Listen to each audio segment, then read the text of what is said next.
உலகெங்கிலும் நடக்கும் முக்கிய நிகழ்வுகளை குறுஞ்செய்தி வடிவத்தில் தெரிந்து கொள்ள ஆதன் செயலியை டவுன்லோட் செய்யுங்கள். ஆதன் செயலியை டவுன்லோட் செய்ய டிஸ்கிரிப்ஷனில் உள்ள லிங்கை கிளிக் செய்யவும். சவாலான விஷயம் என்னன்னு எனக்கு தெரிஞ்சது என்னன்னாலே, ஒரு பிஸ்னஸ் பண்ணுற ஒரு கடை, அது யாருக்கு பார்த்தாலும் சரி அவங்க நேம் போர்டு தெரியக்கூடாது, அவங்க கடையும் தெரியக்கூடாது, சிம்டம்ஸ் எல்லாம் இருக்கும். இதெல்லாம் வந்துட்டு இந்த மாதிரி நெகட்டிவ் எனர்ஜி, பிளாக் மேஜிக்னால நடக்கிறது. கிட்ட வரக்கூடிய கிளைண்ட்ஸுக்கு இத்தனை நாள்ல என்னால் தீர்வு கொடுக்க முடியும். உச்சிந்தலையிலேருந்து கால் பாதம் வரைக்கும் நாங்கள் மந்திரிப்போம். உடம்புலேருந்து அது ரிமூவ் ஆகி போகிறது அவங்களுக்கு உடனே உணர முடியும். எரிச்சு சாம்பலாக்குற மாதிரி, மண்ணோடு மண் சாம்பலாக்குற மாதிரி உள்ள மந்திரங்கள் எங்கள்கிட்ட இருக்கு. கணவன் மனைவி பிரச்சனையால் வந்துட்டு தீர்வு பிரச்சனை வரவங்களுக்கு 14 நாள் 7 நாளுக்குள்ள தகடு, மை, தாயத்து இது எல்லாமே ஒரே சக்திகளை இது பண்ணுமா? இது தகடில் இருக்குது. வசிய மையா இருந்தாலும் சரி, இந்தானே தகடா இருந்தாலும் சரி, வசியம் பண்ணணும்னாலும் சனிக்கிழமை தான் செய்யணும். அந்த மாதிரி செவ்வாய்க்கிழமை செய்ய வேண்டியது வேறு விஷயங்கள் இருக்குது. திங்கட்கிழமை செய்ய வேண்டியது இருக்குது. பிஸ்னஸுக்கு வந்துட்டு வியாழக்கிழமை செய்ய வேண்டியது விஷயங்கள் இருக்கிறது. காப்பர் தகடால எழுதுறது இருக்குது, ஈய தகடால எழுதுறதுக்கு இருக்குது, வெள்ளி தகடில் எழுதுறதுக்கு இருக்குது, தங்க தகடில் எழுதுறதுக்கு இருக்குது, பேப்பரில் எழுதி கொடுக்க வேண்டியிருக்குது. கார்பரேட் ஆளுங்கள் எல்லாம் இருந்தனாலே அவங்களுக்கு சக்தி வாய்ந்த எந்திரங்கள் தான் எழுதி கொடுக்கணும். அப்போ தான் அவங்களுக்கு அடுத்த லெவல் இருக்குது. அப்போ அவங்களுக்கு எழுதும்போது தங்கத்தகடில் தான் எழுதணும். தங்கத்தகடில் எழுதிட்டு பிஸ்னஸ் பண்ணுற இடத்துல நம்ம. அதன் ஆன்மீகம் நேயர்களுக்கு வணக்கம். நான் உங்கள் விஜய் பிரியா. ஆன்மீகம் தொடர்பான சந்தேகங்களுக்கு நம்ம ஒவ்வொரு நாளும் தீர்வு கொடுத்துட்ருக்கோம். புதிய முக்கிய நிகழ்வுகளை உடனடியாக தெரிஞ்சுக்கணும் அப்படின்னு நினச்சிங்கன்னா ஆதன் செயலியை டவுன்லோட் பண்ணுங்கள். அதற்கான லிங்க் வீடியோக்கு கீழே டிஸ்கிரிப்ஷனில் கொடுத்துருக்கோம். ஸோ இந்த நிகழ்ச்சியில் நம்ம கூட யார் இருந்திருக்காங்க அப்படின்னு பார்த்தீங்கன்னா, பிஸ்மி ஆன்மீக நிறுவனர் ஹர்ஷத் ஷாகுல் அமீத் அவர்கள் தான் நம்ம கூட இருக்கிறாங்க. ஸோ நம்ம சென்னையிலையும் திருச்சியிலையும் இப்போது மலேசியாவிலையும் புது பிரான்ச் ஓப்பன் பண்ணியிருக்கிறாரு. அதற்கு மிகப்பெரிய வாழ்த்துக்கள் சார். இந்த நிகழ்ச்சியில் நம்ம கூட அவர்கிட்ட நிறைய விஷயங்கள் நம்ம கேட்டு தெரிஞ்சுக்கலாம். வணக்கம் சார், எப்படி இருக்கிறீங்க? அல்ஹம்துலில்லாஹ், நல்லா இருக்கும். பிஸ்மில்லாஹிர் ரஹ்மானிர் ரஹீம். லா ஹவ்ல வலா குவத்த இல்லா பில்லாஹில் அலியுல் அலீம். வமா தௌஃபீகி இல்லா பில்லாஹி தவக்கல்து வ இலைஹி உனீப். ரப்பி ஷ்ரஹ் லி ஸத்ரி யஸ்ஸிர் லி அம்ரி வஹ்லுல் உக்தத்தம் மின் லிசானி யஃப்கஹு கௌலி. எல்லா புகழும் இறைவனுக்கு. கண்டிப்பாக சார். சார், நம்ம இந்த மாந்திரிகம் ரீதியாக நமக்காக நிறைய விஷயங்கள் தொடர்ந்து சொல்லிகிட்டு இருக்கிறீங்க. பண வசியமாகட்டும், தொழில் வசியமாகட்டும், கணவன் மனைவிக்குள்ளே இருக்கிற பிரச்சனைகளை தீர்த்து வைக்கிறதாகட்டும், இப்படி நிறைய பிரச்சனைகளுக்கு எங்களுக்கு தீர்வு கொடுத்துட்ருக்குறீங்க. இப்போ உங்ககிட்ட வரக்கூடிய கிளைண்ட்ஸ்லாம் என்ன விஷயங்கள் கேட்குறாங்க, என்னென்ன விஷயங்கள் எதிர்பார்க்குறாங்க? இப்போ நீங்கள் ரீசன்ட் டைமில் ஏதாவது இந்த ஒரு விஷயம் எனக்கு ரொம்ப கஷ்டமாக இருந்தது, ஒரு சேலஞ்சிங்காக இருந்த மாதிரி ஏதாவது நிகழ்வுகள் நடந்ததா?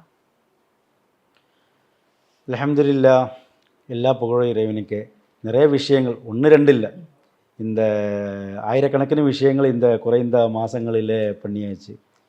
ஒவ்வொரு விஷயமும் நமக்கு சவாலானதாக இருக்குது. ஆனால் ஒவ்வொருத்தரும் ஒவ்வொரு விஷயமும் சொல்லும்போது, அப்போ மற்றவங்களோட விஷயம் பார்க்கும்போது இதெல்லாம் ஒரு பிரச்சனையா, அந்தளவுக்கு நம்ம அதை கையாண்டுட்டு இருக்கோம். அதில் நிறைய விஷயங்கள் எப்படின்னாலே, நான் இப்போது ரீசனாக மலேசியாவுக்கு போனோம். அங்கெல்லாம் போன இடத்துல நாங்கள் நிறைய பேரை பார்த்தோம். அவங்களோட விஷயங்களெல்லாம் இது பண்ணி கொடுத்தோம். அதில் ஒரு சவாலான விஷயம் என்னென்னு எனக்கு தெரிஞ்சது என்னென்னாலே, ஒரு பிஸ்னஸ் பண்ணுற ஒரு கடை, ஒரு துணிக்கடை, டெக்ஸ்டைல்ஸ், அது ஒரு பெரிய டவுனில் சிட்டிக்குள்ளே தான் இருக்குது. லட்சக்கணக்கிന് மக்கள் நடமாடும் இடத்துல தான் இருக்குது. ஆனால் அந்த கடை மக்கள் முன்னாடி மறைக்கப்பட்டிருக்கு. ஓகே, கடை அங்கே இருக்குது, ஆனால் யாரும் மக்களுக்கு பார்த்தோன்னா மெயின் இடத்துல இருந்தும் சரியான வியாபாரம் இல்லாமல் அவங்க தோல்வி அடையுது. பார்த்தனாலே எல்லாரும் சொல்கிறாங்க, உங்கள் கடை அங்கே இருக்கிறது எங்களுக்கு தெரிய மாட்டோன்னு. அப்போ அது என்னன்னாலே, செய்வனையில் அந்த எதிரிகளால் அந்த கடையை அவங்க என்ன பண்ணியிருக்குது, மக்களுக்கு கண்ணுக்கு தெரியாத மாதிரி அங்கே பிசாசுகளே இதை பிசாசுகள் ஆட்சி பண்ணுற மாதிரி. அது யாருக்கு பார்த்தாலும் சரி அவங்க நேம் போர்டு தெரியக்கூடாது, அவங்க கடையும் தெரியக்கூடாது, ஃபுல்லாக இருட்டாக இருக்கிற மாதிரி ஒரு இது பண்ணியிருக்கு. அந்த மாதிரி சிம்டம்ஸ் நிறைய இங்கே நம்ம சென்னையிலும் இருக்கிறது.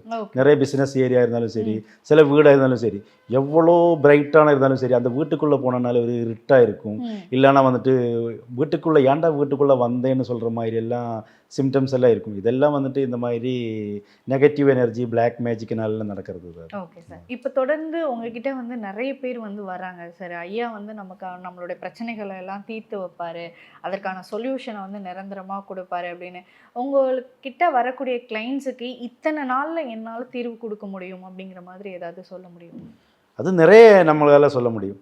இப்போது ஒருத்தர் பிளாக் மேஜிக் பாதிக்கு வந்து இல்லைன்னா வந்துட்டு செய்வனே கோளாறால் வந்துட்டு ப்ராப்ளம் வந்ததாக இருந்ததுனாலே அவங்களுக்குன்னு வந்துட்டு ஒரு மந்திரம் இருக்குது. அவங்கள உட்கார வச்சு நம்ம ஒரு 3 மணி நேரம் 4 மணி நேரம் மந்திரிக்கிறது இருக்குது. அதில் வந்துட்டு நிறைய வகையான பூக்கள், தேங்காய், முட்டை இந்த மாதிரி விஷயங்கள் எல்லாம் வச்சு தான் நம்ம செய்கிறது. அப்போ அது செய்யும்போது வந்துட்டு அவங்க பிளாக் மேஜிக்காக இருக்குது, உடம்பில் ஏவல் பில்லி சைத்த பிசாசோட தொலைவு இல்லை ஜின்னோட தொலைவு இருந்தனாலே தொந்தரவு இருந்தனாலே அவங்கள என்ன பண்ணும் உட்கார வச்சு அவங்க உடம்புலேருந்து தலை உச்சிந்தலையிலேருந்து கால் பாதம் வரைக்கும் நாங்கள் மந்திரிக்கும் போது அவங்க உடம்புலேருந்து அது ரிமூவ் ஆகி போகிறது அவங்களுக்கு உடனே உணர முடியும். சிலவங்க என்ன பண்ணும் வைப்ரேஷன் ஆகிட்டு நான் என்னென்ன மாதிரி வந்தது இந்நாள் எனக்கு அமுச்சு விட்டது அதனால் நான் அவங்களுக்கு போக முடியுமான்னு சொன்னேன்னா அவங்களுக்கு என்ன பண்ணுனாலே எரித்து சாம்பலாக்குற மாதிரி மண்ணோடு மண் சாம்பலாக்குற மாதிரி உள்ள மந்திரங்கள் எங்கள்கிட்ட இருக்குது. அது பண்ணும்போது அங்கேயே இவங்க அந்த கிளைண்ட்டோட முன்னாடியே வந்துட்டு அது எரிஞ்சு சாம்பலாகிறது அவங்கள கண்ணால முடியும். அந்த மாதிரி விஷயங்கள் எல்லாம் பண்ணி ஒரு நாளில் ஆக்கி கொடுக்கறது இருக்குது. அதே மாதிரி கணவன் மனைவி பிரச்சனையால் வந்துட்டு தீர்வு பிரச்சனை வரவங்களுக்கு 14 நாள் 7 நாளுக்குள்ள கணவன் மனைவி ஒற்றுமையை இது பண்ணி கொடுக்கறது இருக்குது. அதே மாதிரி வந்துட்டு இந்த குடும்பத்தில் 3வது நபரோட தகவலில் வந்துட்டு குடும்பத்தில் வந்துனாலே அந்த நபரை பிரிக்கிறதுக்காக நம்ம வந்துட்டு 48 நாள் ஒரு மண்டலத்துக்குள்ளே இது பண்ணுறது இருக்குது. அதே மாதிரி குழந்தைங்க லவ் பண்ணுறதா இருந்தாலும் அப்பா அம்மாவுக்கு சம்மதம் இல்லைனாலும் அவங்க பிடிக்காதவங்களா இருந்தாலும் அவங்களுக்கும் நம்ம வந்துட்டு 14 நாள் தேர்வு கொடுத்துட்டு இருக்கும். இந்த மாதிரி நிறைய பல விஷயங்கள் ஏகப்பட்ட விஷயங்கள் அது ஒவ்வொன்றுக்கும் ஒவ்வொரு விதமாக இருக்குது. அதில் ஒரு நாளில் ரிசல்ட் கொடுக்கக்கூடியதுன்னா பிளாக் மேஜிக்கு ஏவல் பில்லி சூனியமில் இருந்ததுனாலே இது இப்போ இந்த நிகழ்ச்சி முடிஞ்சால் கூட அடுத்தது நான் அந்த மாதிரி ஒரு விஷயத்துக்கு தான் போகிறேன். ஆனால் வந்துட்டு இந்த விழுப்புரம் தாண்டி உள்ள ஒரு 16 வயசு பையனுக்கு உடம்பில் வந்துட்டு இது பண்ணிவிட்டு அந்த பையனை வந்துட்டு இப்போ ஒரு ஹோமில் தான் அவங்க அடைச்சி வச்சுருந்தது. நான் அங்கேருந்து கொண்டு வர சொல்லி நான் இன்னைக்கே ரிமூவ் பண்ணி தரேன் வாக்குறுதி கொடுத்துருக்கோம். இப்போ போயிட்டு வேணும் அது பண்ணுறது. அந்த மாதிரியெல்லாம் நிறைய விஷயங்கள் பண்ணிட்டு இருக்கோம். Okay sir. இப்போ நீங்கள் ஆல்ரெடி வந்து பார்த்தீங்கன்னா சென்னையில் வந்து பிரான்ச் ஆரம்பிச்சிருந்தீங்க. சென்னையில் இருக்கக்கூடிய மக்களுக்கு வந்து இதனால் கஷ்டப்படக்கூடிய மக்களுக்கு வந்து தீர்வுகள் கொடுத்துட்டு இருந்தீங்க. அதற்கப்புறமா திருச்சியில் வந்து பிரான்ச் ஆரம்பிச்சிருந்தீங்க. ஸோ அங்கே இருக்கக்கூடிய மக்களுக்கும் வந்து தீர்வுகள் இப்போ மலேசியாவில் வந்து புது பிரான்ச் ஓப்பன் பண்ண போகிறதா சொல்லியிருந்தீங்க. ஸோ அதை பற்றின எங்களுக்கு விவரம் கொடுக்க முடியுமா? அல்ஹம்துலில்லா இறைவனுக்கு எவ்வளோ நன்றி சொன்னாலும் பத்தாது. ஏன்னா நான் வந்து நீலாங்கரையில் வந்து ஆரம்பித்து கிட்டத்தட்ட 10 வருஷமாக போகுது. அது முடிந்து இப்போ ஒரு 6 மாதம் ஆயிடுச்சு. திருச்சியிலும் ஆரம்பித்தாச்சு. 6 மாதமாக 4 மாதம் ஆயிடுச்சு. திருச்சியிலும் ஆரம்பித்தாச்சு. எல்லாருக்கும் பெரிய வெற்றி. அந்த இதில் வெற்றி அடைஞ்சவங்க தான் மலேசியன் சிட்டிசன். அவங்க தான் என்னை வந்துட்டு மலேசியாவுக்கு கொண்டு போனாங்க. டிக்கெட் எடுத்து எல்லா விசையெல்லாம் எடுத்து அவங்க வீட்டில் தங்க வச்சு அவங்களோட விஷயங்கள் எல்லாம் கிளியர் பண்ணி கொடுத்து அப்போ அவங்கள்ட்ட அங்கே வந்துட்டு அவங்களோட நண்பர்களும் அவங்களோட அதே மாதிரி கேஎல்லில் உள்ள மஸ்ஜித் இந்தியான்னு சொல்கிற இடம் இருக்குது. கேஎல்லில் அது பெரிய வியாபார டவுன். அது அந்த ஏரியாவில் தான் வந்துட்டு எனக்கு நிறைய விஐபிங்களோட தொடர்பு கொண்டாங்க. அப்போ அவங்களுக்கு ஏன்னா அவங்க எல்லாம் வந்துட்டு கேரளாவும் இருந்தாலும் சரி தமிழ்நாட்டு இருந்தாலும் சரி நிறைய மந்திரவாதிங்க ஜோதிடர்கள் எல்லாருமே நிறைய போகிறாங்க. அப்போது நம்ம வந்துட்டு நான் இப்போ சொன்ன மாதிரி வந்துட்டு ஒரு நாளிலே ரிசல்ட் இந்த மாதிரி நெகட்டிவ் எனர்ஜியில் ரிமூவ் பண்ணக்கூடியது அந்த மாதிரி ஒரு 6 மணி நேரம் 5 மணி நேரம் 4 மணி நேரம் எல்லாம் யாரும் ரிஸ்க் எடுத்துகிட்டு பண்ணுறதில்ல. அப்போது இந்த மாதிரி நம்ம வந்து ஒரு 10 நாள் அங்கே இருந்த போது அது பண்ணதுனால நீங்கள் வந்துட்டு கட்டாயம் இங்கே வந்துட்டு ஒரு பிரான்ச்சு ஓப்பன் பண்ணி ஆகணும்னு சொல்லிட்டு உங்களோட உதவி எங்களுக்கு தேவைப்படுது, உங்களோட சேவை எங்களுக்கு தேவைப்படுது அப்படி சொல்லி. ஏன்னா வந்து நம்ம நினச்சோம் தமிழ்நாட்டில் தான் பிரச்சனை இருக்குதுன்னு நினச்சோம். வளர்ந்த கண்டியாத மலை அங்கே தான் வந்துட்டு பிஸ்னஸ் போட்டியும் செய்வினையும் பிசாசு வேலைகளும் பயங்கரமாக அங்கே தான் இருக்குது. பிஸ்னஸில் தான் வந்துட்டு பயங்கரமான வந்துட்டு அதில் வந்துட்டு அங்கெல்லாம் இந்த அங்கே ஏகப்பட்ட அந்த இந்திய நேஷன் ஆளுங்களாக இருந்தாலும் சரி இல்லை நிறைய பேரெல்லாம் வந்துட்டு இந்த பிளாக் மேஜிக்கில் எல்லாம் வந்துட்டு வல்லுநர்கள் இருக்குது. அவங்களுக்கே நம்ம ஒரு டஃப்பான சப்ஜெக்டானதான் அங்கே போய் உட்கார்ந்துருக்கோம். இது எப்போ ஸ்டார்ட் பண்றீங்க மலேசியாவில் ஆல்ரெடி ஸ்டார்ட் பண்ணியாச்சு. ஆல்ரெடி நம்ம வீடியோலாம் பார்த்துட்டு கிட்டத்தட்ட ஒரு 150 பேர் வந்துட்டு கிளைண்ட் மலேசியாவில் அங்கே இருக்குது. அவங்க எப்போவும் என்ன அழைச்சிட்டே இருக்கும் வாங்கன்னு சொல்லிட்டு. அப்போ அவங்க இப்போ இதாக வந்துட்டு இப்போ போன மாதம் தான் நாங்கள் போன 7ஆம் தேதி டிசம்பர் 7ஆம் தேதி தான் அங்கே போனோம். 17ஆம் தேதி வரைக்கும் அங்கே தான் இருந்தோம். அப்போ அதுலேருந்து அவங்க வந்துட்டு அந்தலேருந்து ஸ்டார்ட் ஆயிடுச்சு. அப்போ அவங்க இப்போ இங்கே இருந்தாலும் சரி, இங்கேருந்து அவங்க மலேசியாவில் இருக்கிற ஆளுங்களெல்லாம் ஃபோன் பண்ணி சொல்லும்போது என்னென்ன பிரச்சனை இருக்குது, தொழில் சம்மந்தமான பிரச்சனை இருக்குது, பிஸ்னஸ் பிரச்சனை இருக்குது, இல்லைன்னா ஃபேமிலி இஷ்யூ இருக்குன்னு சொல்லும்போது அவங்களுக்கு விஷயங்களை ரெடி பண்ணிவிட்டு நான் இங்கேருந்து கொரியரில் அனுப்பிச்சி விட்டுருவோம். அப்போ அந்த மாதிரி விஷயங்கள் அவங்களுக்கு பெற்று அவங்களுக்குள்ள 7 நாள் 10 நாள் இல்லைன்னா வந்துட்டு ஒரு மண்டலத்துக்குள்ளே நம்ம டைம் சொல்கிறது இல்லை. ஏன்னா டைம் வந்துட்டு ஒருத்தருக்கு சொல்லணும்னா அது இறைவனுக்கு மட்டும்தான் டைமை நிர்ணயிக்கக்கூடிய இது இருக்குது. இதுக்குள்ளே இன்ஷா அல்லாஹ் முடிச்சு கொடுக்கணும்னு சொன்னால் அதில் முடிஞ்சிருக்கும்.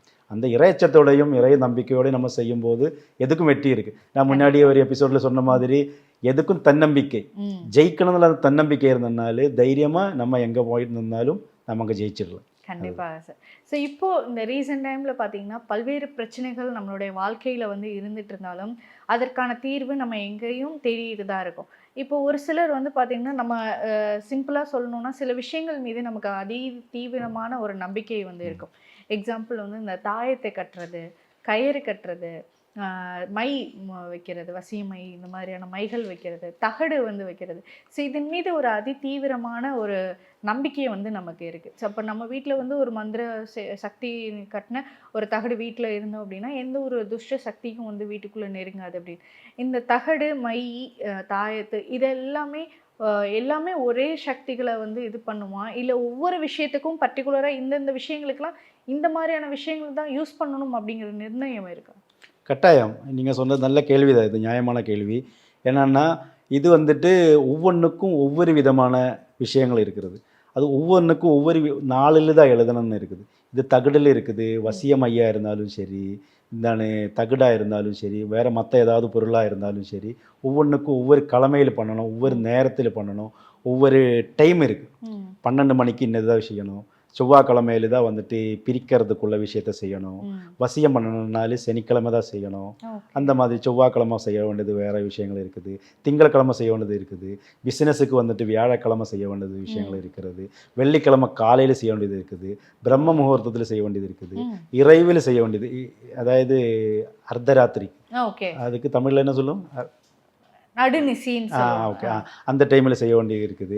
அதே மாதிரி காப்பர் தகடால் எழுதுறது இருக்குது, ஈய தகடால் எழுதுறதுக்கு இருக்குது, வெள்ளி தகடில் எழுதுறதுக்கு இருக்குது, தங்கத்தகடில் எழுதுறதுக்கு இருக்குது, பேப்பரில் எழுதி கொடுக்க வேண்டியிருக்குது, துணியில் எழுதி கொடுக்க வேண்டியிருக்குது, காட்டன் துணியிலெல்லாம் எழுதி அது திரியாக்கிட்டு கறிக்க வேண்டிய இந்த மாதிரி விஷயங்கள் இருக்கிறது.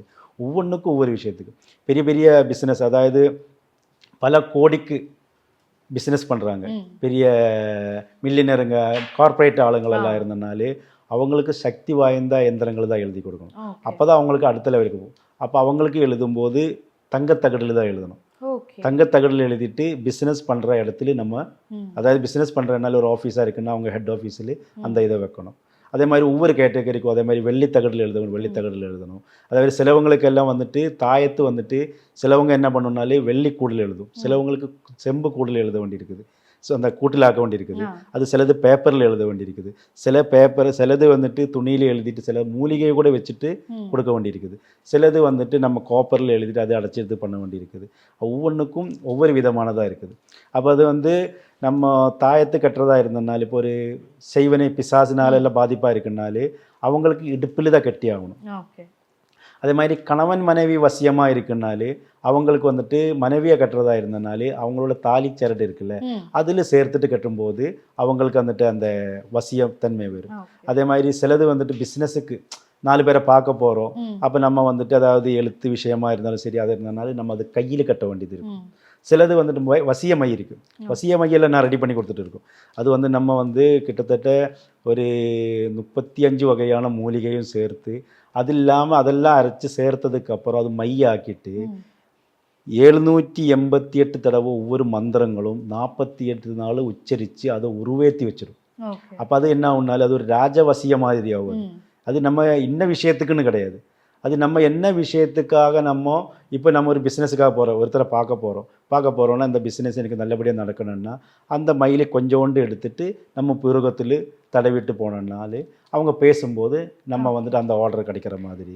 அதே மாதிரி ஆனால் அது கெட்டதுக்கு நம்ம யூஸ் பண்ணுறது கொடுக்க மாட்டோம். அது நம்ம கொடுக்கும்போது அது நம்மள வார்த்தை மீறி ஏதாவது பண்ணோன்னா அதுக்கு பலன் வராது. ஏன்னா அந்த மை வந்துட்டு நம்ம கொடுத்தாலும் அதுக்கு கீ நம்ம கையில் தான் இருக்கும். நிறைய பேர் ஆமாம் என்ன விஷயம் செய்யணும்னுள்ளதில்லை, அதில் நாங்கள் படிக்கிறது விஷயங்கள் எல்லாம் இருக்குது. அப்போ எங்களுக்குள்ள அதாவது சொன்னல நிறைய தேவதைகள் நான் சொல்லுவேன், அந்த ஜின்னு வகைகள் எல்லாம் நல்ல ஜின்னு வகைகள் நமக்கு சப்போர்ட்டுக்கு இருக்கும். இன்னும் ஆள் வரும்போது இப்போ இல்லை நான் வந்துட்டு இங்கே வந்துட்டு மந்திரிச்சோன்னா இங்கே உட்கார்ந்து மந்திரிச்சோன்னா கூட சரி, அதோட எஃபெக்டே வந்துட்டு அவங்களுக்கு அவங்க வீட்டில் தெரியும். அப்போ நம்ம கூட இருக்கிற ஹாதிமியங்களாக இருக்கிற ஜின்னு வகையானவங்களெல்லாம் அவங்களுக்கு உதவி பண்ணுறதுக்காக எல்லாம் போகும். அந்த மாதிரி எல்லாம் நிறைய மிராக்கலான விஷயங்கள் எல்லாம் இருக்குது. அதெல்லாம் நிறைய அனுபவிச்சவங்க சொல்லும்போது தான் தெரியும். இன்ஷா அல்லாஹ் விரைவில் எல்லாமே நல்லபடியாக நடக்கும். அதனால கண்டிப்பாக சார் நிறைய விஷயங்கள் நம்ம நிகழ்ச்சிக்கு வந்து நம்மளுடைய நேயர்களுக்காக சொல்லிட்டு இருக்கேங்க சார். நம்ம மக்களுடைய பிரச்சனைகள் என்னென்ன, அதற்கான தீர்வுகள் என்னென்ன அப்படிங்கிறது தகடு மூலியமாகவும் இப்போ நீங்கள் சொன்ன மாதிரி மூலிகைகள் மூலியமாகவும் தீர்வு கொடுத்துட்ருக்குறீங்க. இப்போ இந்த எல்லாத்துக்கும் ஒரு முக்கியமான பிரச்சனை அப்படின்னு பார்த்தீங்கன்னா இந்த திஷ்டி, கண் திஷ்டி படுறது அப்படின்னு சொல்லுவோம். ஒருத்தர் வந்து இவன் எப்படி வாழ்கிறான் பாருன்னு அப்படின்னு அது வந்து ஒரு திஷ்டியாகவும் அதுவுமே வந்து அவங்கள வந்து அழிக்கக்கூடியதாகவும் இருக்கும். இந்த கண் திஷ்டிக்கு நிறைய பேர் என்ன பண்ணுறாங்கன்னா இந்த வீட்டில் வந்து கண் திஷ்டி விநாயகர், கழுதப்படம், இல்லைன்னா நமக்கு தனி நபருக்கு வந்து இந்த கயிறு கட்டுறது, இந்த மாதிரியான பழக்க வழக்கங்களை வந்து நம்ம வச்சுருக்கிறோம். ஸோ இது ஒரு தனி நபரை கண் திஷ்டியிலேருந்து பாதுகாக்கிறது எவ்வளோ முக்கியம் சார்? அதற்கான பிரச்சனைகளுக்கு தீர்வுக்கு சொல்யூஷன் இருக்கா சார்?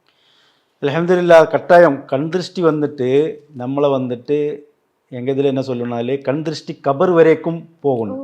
கபர்னாலே வந்துட்டு நம்ம மறைமாடுவோம் அது வரைக்கும் போகணும். அந்தளவுக்கு கூட வேணும். நம்ம மவுத்து இறைப்பு கூட வர்றதுக்குள்ள சக்தி கண் திருஷ்டிக்கு இருக்குது. அப்போ கண் திருஷ்டிக்கு காவல்தானே நம்ம பாதுகாக்கிறது ரொம்ப முக்கியம்னாலே வந்துட்டு நம்ம வந்துட்டு எப்போவுமே வந்துட்டு நம்ம அவனவனுடைய வாழ்க்கையில் என்ன பூஜை, அதாவது வந்துட்டு சிலவங்க வந்துட்டு என்ன முந்தானு எங்கள் இதில் தொழுகை பண்ண வேண்டியது இருக்கும், குர்ஆன் படிக்க வேண்டியிருக்கும். அந்த மாதிரிலாம் படிச்சுட்டு நம்ம இறங்கும்போது வீடை விட்டு இறங்கும்போது படிக்க வேண்டியதை படிக்கணும். அதே மாதிரி நம்ம வண்டியில் ஏறும்போது படிக்கணும், பிஸ்னஸ் ஆரம்பிக்கும் படிக்கணும். இந்த மாதிரி நம்ம ப்ரொடெக்ஷன் வரும். எப்போவும் நம்ம உடம்பு சுத்தமாக இருக்கணும். அதே மாதிரி வந்துட்டு நம்ம நல்ல நறுமணத்தோடு இருக்கணும், நல்ல தெளிவான இருக்கணும். அந்த மாதிரிலாம் விஷயம் வரும்போது நமக்குன்னே ஒரு ப்ரொடெக்ஷன் நம்மளே உருவாக்கும்.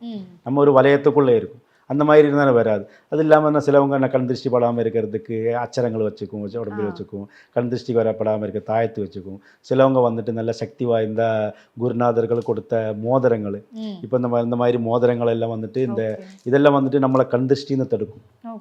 பெரிய எல்லா விஷயங்களும் நமக்கு நியாயமாக நிறைய விஷயங்கள் இருக்குது. இந்த சுலைமானி ஹக்கீக்கு, ஃபைரோஸ் ஹக்கீக்குன்னு சொல்லிட்டு இந்த கல்லுகளுக்கெல்லாம் வந்துட்டு கண் திருஷ்டியை தடுக்கக்கூடிய சக்தி நிறைய இருக்கிறது.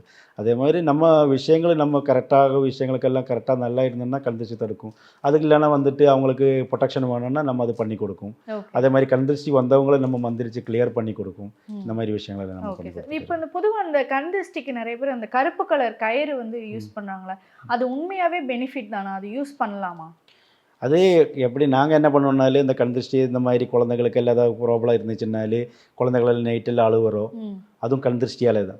நல்லா சமத்தாக இருக்குது குழந்தைன்னு சொல்லி அப்படியெல்லாம் சொல்லும்போது அந்த குழந்தை அழுதுருக்குன்னது. இந்த மாதிரி நாங்கள் கருப்பு கயிறு வாங்கிட்டு அதில் வந்துட்டு ஆயத்துல் குர்சி, இந்த மாதிரி யாசீனு, அதே மாதிரி அல்ஹம்து சூரா, இந்த மாதிரி விஷயங்கள் எல்லாம் நம்ம ஓதிட்டு இது பண்ணும். அப்போது அதே மாதிரி வந்துட்டு கண் திருஷ்டிக்கு ரொம்ப சிறந்த ஒரு டிப்ஸு கூட நான் வந்து நம்ம இதிலே சொல்கிறதா இருந்தனாலே நாங்கள் அல்ஹம்து சூரா படித்து 11 தடவை படித்ததுக்கப்புறம் சூரத்து நஸ்ர் இருக்குது. அலம் நஸ்ரஹ் நான் படிக்கிறேன். பிஸ்மில்லாஹிர் ரஹ்மானிர் ரஹீம். அலம் நஸ்ரஹ் லக சத்ரக் வ வலஅனா அன்க விஸ்ரக அல்லதி அன்க வலஹரக் வ ரஃபஅனா லக திக்ரக் ஃப இன்ன மஅல் உஸ்ரி யுஸ்ரம் இன்ன மஅல் உஸ்ரி யுஸ்ரா ஃப இதா ஃபரஅத ஃபன்சப் வ இலா ரப்பிக ஃபர்அப். இது வந்து நம்ம என்ன பண்ணணும்னாலே 14 தடவை இது மந்திரிச்சிட்டு அந்த நூலில் மந்திரிச்சிட்டு கெட்டுனா கூட கண் திருஷ்டி போகும். அதே மாதிரி வந்துட்டு சில குழந்தைகளுக்கு வந்துட்டு கண் திருஷ்டியால் வந்துட்டு படிப்பில் ரொம்ப சொதப்புறவங்க இருக்கும். அவங்களுக்கு வந்து இப்போ நான் இப்போ படித்த சூரத்து வந்துட்டு 114 தடவை நல்ல சுத்தமான தேனில் படித்து மந்திரிச்சிட்டு வெறும் வயத்தில் 1 டீஸ்பூனு தேன் வந்துட்டு அந்த குழந்தைக்கு கொடுத்தனாலே படிப்பில் நம்பர் 1 வரும். நானெல்லாம் என் குழந்தைகளுக்கெல்லாம் அதுதான் கொடுத்துட்டு இருக்கும். இந்த டைமில் குழந்தைகள் எல்லாம் நம்பர் 1 படிச்சுட்டு இருக்கும். அதனால இந்த எல்லா விஷயத்துக்கும் நம்மக்கிட்ட சொல்யூஷன் இருக்குது. எல்லாமே நம்ம இந்த குர்ஆனோட வசனங்களாலே தான் நம்ம இது பண்ணிகிட்டு இருக்கோம். குர்ஆன் வசனங்கள், செலவாத்து, நிறைய பேருக்கெல்லாம் நான் வந்து செலவாத்து படிக்க சொல்லிட்டு இந்த நம்ம முன்னாடி நிகழ்ச்சியில் கூட சொல்லியிருந்தோம் 4444 செலவாத்து படிச்சு எத்தனையோ பேர் எனக்கு கால் பண்ணி சொல்லுது, நீங்கள் சொன்ன உங்கள் பேட்டி கேட்டுட்டு நாங்கள் அதை படித்து எனக்கு இந்த விஷயம் நடந்துச்சு அப்படின்னு சொல்கிறாங்க. நிறைய பேருக்கு குழந்தை பாக்கியம் இல்லாதவங்களுக்கு இதை படிச்சுட்டு அவங்க தண்ணியை குடித்து அந்த இதனால் வந்துட்டு அவங்களுக்கு குழந்தை உண்டாகினது. அதே மாதிரி தாயத்து கொடுத்து எந்திரம் கொடுத்து நான் பெங்களூர்ந்து 2 பேரோட நான் குழந்தை பாக்கியத்துக்குள்ள விஷயங்களுக்கெல்லாம் நல்ல சிறந்த இது. ஏன்னா வந்து சில இந்த மாதிரி கண் திருஷ்டியாலேயே நெகட்டிவ் எல்லாம் உடம்பில் வந்துட்டு சைத்தானோட ஆதிக்கம் இருக்கும்போது அப்போ அதை ரிமூவ் பண்ணும்போதே அவங்களுக்குள்ள உடம்புக்குள்ள தெம்பு எல்லாமே வரும். அதே மாதிரி நிறைய பேருக்கு வந்துட்டு குழந்தை இல்லாதவங்களுக்கெல்லாம் நம்ம வந்து இந்த ட்ரை அத்தி இருக்குல்ல, அந்த ட்ரை அத்தியை வந்து நம்ம என்ன பண்ணுவாங்கன்னாலே நைட்டு வந்து ஒரு 4 பழத்தை ஊற வச்சுட்டு அவங்கள வந்துட்டு காலையில் எழுந்திரிச்ச உடனே அந்த ஊற வச்ச தண்ணியையும் அந்த பழத்தையும் வெறும் வயத்தில் சாப்பிட சொல்லுவோம். அப்படி 40 நாள் அவங்க சாப்பிடும்போது அவங்களுக்கு வந்து உடம்புக்கு தேவையான அனைத்து சத்தையும் கிடைக்கும். அவங்களுக்கு குழந்தை உண்டாகிறதுக்குள்ள எல்லா வித இதுவும் வந்து வரும். அப்போ நம்ம எங்கள்கிட்ட வரும்போது என்னன்னாலே அந்த பொருளை வாங்கிட்டு வந்து நாங்கள் அதை மந்திரிச்சு கொடுக்கும். ஏன்னா வந்துட்டு எல்லாத்துக்குமே வந்துட்டு ஒரு நம்பிக்கை வரணும். ஏன்னா என்ன இல்லை சிலவங்க என்ன சொல்லும் தெரியுமா, ஏன்னா நான் என்னுடைய தொழிலை வந்து 100% இல்லை 1000% நம்பிக்கையோடு நான் செஞ்சு கொடுக்குறோம். அப்போ வரவங்களுக்கும் அந்த நம்பிக்கையோடு இருக்கும்போது தான் அது வரும். அப்போ அது நம்பிக்கையோடு இருக்கிறதுக்காக நம்ம அவங்களுக்கு மந்திரிச்சு கொடுக்கும்போது இது ஹசரத்தை மந்திரிச்சு கொடுத்தது, அதனால இது வேலை இருக்கும், இது ஒரு மருந்தாக இருக்கும் அப்படி சொல்லிட்டு. இப்போ நம்ம ஒரு ஹாஸ்பிட்டலுக்கு போகிறோம், நம்ம ஒரு நம்ம எப்பவும் போயிட்டு டாக்டராக இருக்கும், அவர் தலைவலியாக இருந்தாலும் பல்லு வலியாக இருந்தாலும் ஜுரமாக இருந்தாலும் ஒரு மாத்திரையை தான் கொடுத்துட்டு இருக்கும். அந்த டாக்டர் கொடுத்தா எனக்கு சரியாயிடும் அந்த நம்பிக்கையோட போகும்போது தான் அது கிளியர் ஆகுது. அதே மாதிரி அந்த நம்பிக்கையோட வந்து இது செய்யும் போது தான் இது இருக்கும். சிலவங்க என்ன பண்ணுவோம்னா அப்போ அது 10 இடத்துல போயாச்சு, இது 10ஓட 11 சொல்லி போட்டோன்னா அதுக்கப்புறம் வேற அந்த மாதிரி சில நெகட்டிவ் சொல்கிற ஆளுங்களும் இருக்குது. இறைவன் புண்ணியத்தால் வந்துட்டு இந்த அளவுக்கு இதுவரைக்கும் யாரும் நெகட்டிவாக சொன்னதில்லை. அது யாரும் நம்மக்கிட்ட வராதவங்களும் நம்மளோட இது தெரியாதவங்களும் தான் ஏதாவது நெகட்டிவாக சொல்லும் தவிர வந்து மற்றதெல்லாம் இல்லை. நம்மளை தெரிஞ்சவங்களெல்லாம் அல்ஹம்துலில்லாஹ் அதனால தான் சிறப்பு. நாளைக்கு மறுநாள் 12ஆம் தேதி நாங்கள் ஒரு 5 பேர் சென்னையில் இருக்கிற மிக 3 விஐபியோட சேர்த்து அஜ்மீர் தர்காவுக்கு போகிறோம். 12ஆம் தேதி ஃப்ளைட்டில் போயிட்டு 13ஆம் தேதி திருப்பி வந்துடும். இதெல்லாம் வந்து நம்மளோட வெற்றியான நல்லது. அது அஜ்மீர் தர்காவோட உருவச நேரத்தை முடிஞ்சிச்சு. அப்போ நான் வருஷம் நான் அங்கே போவோம். இந்த ட்ரிப்பு இங்கேருந்து என்ன ஸ்பான்சர் பண்ணிவிட்டு அவங்களே வந்துட்டு கொண்டு போகிறாங்க. மிகப்பெரிய விஐபிங்க சென்னையில் இருக்கிறவங்க, அவங்க கூட தான் போகிறாங்க. போய் வந்து முடிஞ்சதுக்கப்புறம் இன்ஷா அல்லாஹ் 20ஆம் தேதி துபாய்க்கு ஒரு 10 நாளுக்கு பயணமாக கூட போகிறோம். எல்லாம் வேலை விஷயமாக தான் போகிறோம். எல்லாம் இதெல்லாம் எதனால என்னாலும் நான் எதுக்காக சொல்கிறேனால பெருமைக்காக சொல்ல, மக்கள் நமக்கு வந்துட்டு நமக்கு வந்துட்டு அது வெற்றி ஆனதுக்கு அப்புறம் தான் அவங்க நம்மளை அழைக்கிறாங்க. அப்போ அப்படி இருக்கும்போது கடவுளுக்கு எவ்வளோ நன்றி சொன்னாலும் இதாகாது. ஏன்னா வந்து ஒவ்வொருத்தரும் வந்துட்டு சம்பாதிச்சாலும் சரி, நான் வந்து அது அந்த ஒரு தலக்கணத்தோடு நடக்கும். கடவுளுக்கு இறைவனுக்கு நன்றி செய்யாமல் நடக்கிற நிறைய பேர் இருக்குது. நம்மளோட கண் பார்வைக்கு அந்த ஒரு கண்ணை கொடுத்ததுக்குள்ள பார்வைக்கு போலும் 500 வருஷம் வாழ்ந்தால் கூட கடவுளுக்கு நன்றி செலுத்தினது ஆகாது. கடவுள் நம்மகிட்ட கருணாநிதியும் காருண்யவானது. அதுதான் அந்த பிஸ்மில்லாஹிர் ரஹ்மானிர் ரஹீம் சொல்லும்போது கருணாநிதியும் காருண்யவானுமான இறைவன் நாமத்தால் ஆரம்பிக்கிறோன்னு. அவனோட கருணையும் காருண்யமும் இல்லைனாலே நம்மளால் வாழ முடியாது. எல்லாம் அவனால தான் எல்லாம் நடக்கிறது. அதுலேருந்து வந்துட்டு நம்ம குருநாதர்கள், நம்ம சூஃபிமார், அந்த குருநாதரோட குருநாதர் அப்படின்னு அவங்க ஆசீர்வாதம் இருந்ததுனால நம்ம வாக்கு சொல்கிறது ஃபலிக்குது. அது இல்லாமல் நம்மளும் ஒரு சாதாரண மனுஷன்தான், இல்லை நம்ம ஜின்னு வசியமோ இதெல்லாம் பண்ணிடலாம். ஆனால் நம்மளால சுற்றி வந்துட்டு நமக்கு பாதுகாப்புக்குன்னு ஆளுங்க இருக்கிறாங்க.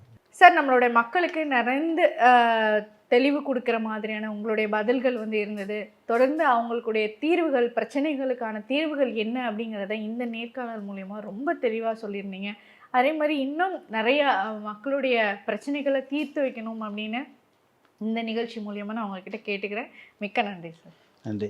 இப்போது இந்த இதில் நன்றி சொல்லணும்னாலே இந்த ஆதன் ஆன்மீகத்தோட சப்ஸ்கிரைப் அனைவர்களுக்கும் நன்றி சொல்லி ஆகணும். ஏன்னா வந்து அவங்க தான் வந்துட்டு என்ன வந்துட்டு ஒரு பாசிட்டிவான நிலைமைக்கு கொண்டு வந்தது. அவங்களுக்காக நம்மளும் ப்ரேயர் பண்ணிகிட்டு இருக்கோம். இனி இந்த இதை வந்துட்டு இன்னும் மேலும் மேலும் பெரிய லெவலுக்கு கொண்டு வரணும், எல்லாரோட புகழும் உயரணும் என்று நானும் வேண்டிக்கிறோம். அஸ்ஸலாமு அலைக்கும் வரஹ்மத்துல்லாஹி. நன்றி சார்.